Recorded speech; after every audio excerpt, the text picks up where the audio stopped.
आज हम बात करेंगे सन के बारे में। सन हमारी लगन कुंडली के 12 भावों में किस तरह के फल देता है। ये जो आज हम बात करेंगे एक जनरल हम कैरेक्टरिस्टिक्स के बारे में बात करेंगे और ये आप अपनी कुंडली में भी लगा करके देखिएगा, क्या ऐसा आपको दिखता है।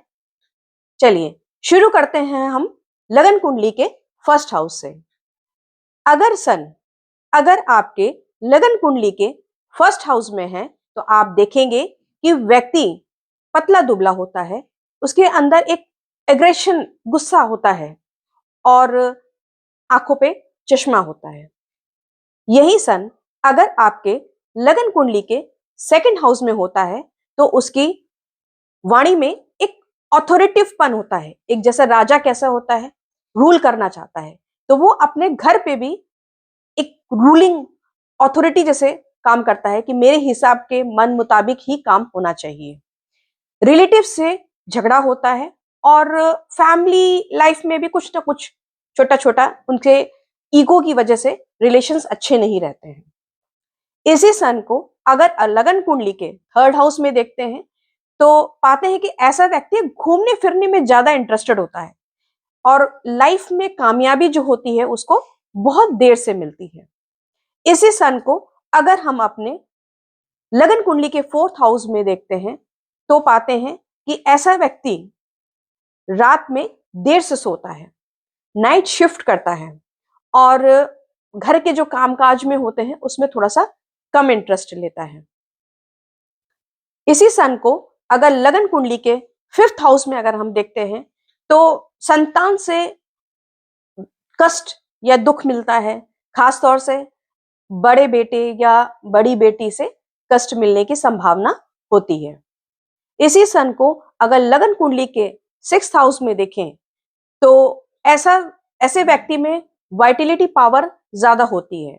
हमारा जो सिक्स्थ हाउस होता है वो हमारा रोग ऋण शत्रु का होता है, तो ये हमारी एक पॉजिटिव चीजें होती हैं कि ये चीज हमारी जितने भी नेगेटिव रोग ऋण शत्रु होते हैं वो कम हो जाते हैं। ऐसा भी देखा गया है कि इस हाउस से हम मौसी और मामी को भी देखते हैं। अगर सन आपके सिक्स्थ हाउस में होता है तो ऐसा भी देखा जाता है कई बार कि हमारी जो मामी या मौसी होती हैं वो विडो भी होती हैं। यही सन अगर लगन कुंडली के सेवेंथ हाउस में होता है तो हम देखेंगे कि जो आपका एक मैरिड लाइफ होती है कुछ ना कुछ उसमें लड़ाई झगड़े, differences in opinion, ego clashes, ये सब चीजें पाई जाती हैं। यही सन अगर आपके लगन कुंडली के एट्थ हाउस में होता है तो एट्थ हाउस का सन आपको एक ज्योतिष की तरफ ले जाता है, एस्ट्रोलॉजी की तरफ लेके जाता है।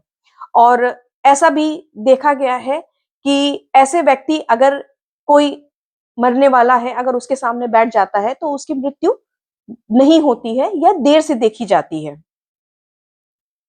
यही सन अगर हम अब लगन कुंडली के नाइन्थ हाउस में देखते हैं तो देखते हैं कि उस व्यक्ति का नेम फेम बहुत अच्छा होता है। यही सन अगर लगन कुंडली के 10th हाउस में आप देखें तो ऐसे व्यक्ति की अपने पिता से कम बनती है और उसका जो ससुराल पक्ष होता है वो उसके आसपास ही रीजन का होता है। यही सन अगर आप अपने लगन कुंडली के 11th हाउस में देखेंगे तो देखेंगे कि ऐसे व्यक्ति का फ्रेंड सर्कल बहुत अच्छे लेवल के होते हैं या उनका जो एक सोशल नेटवर्क होता है वो बहुत अच्छा होता है, ये एक हाई प्रोफाइल के इनके दोस्त भी हो सकते हैं। अगर यही सन जो होता है वो आपके लगन कुंडली के 12th हाउस में हो तो आप देखेंगे कि ऐसा व्यक्ति अगर विदेश में काम जाकर करता है तो उसे अच्छा फल मिलता है। आप लोग भी अपनी कुंडली में इसे लगा करके देखें, अपने रिलेटिव्स की कुंडली में भी लगा करके देखें कि क्या आपको ये चीजें आपको मिलती हैं। अगर मिलती हैं तो प्लीज आप लाइक और सब्सक्राइब जरूर करिए। ऐसी छोटी छोटी वीडियोस लेकर के मैं आपके लिए जरूर आती रहूंगी। धन्यवाद।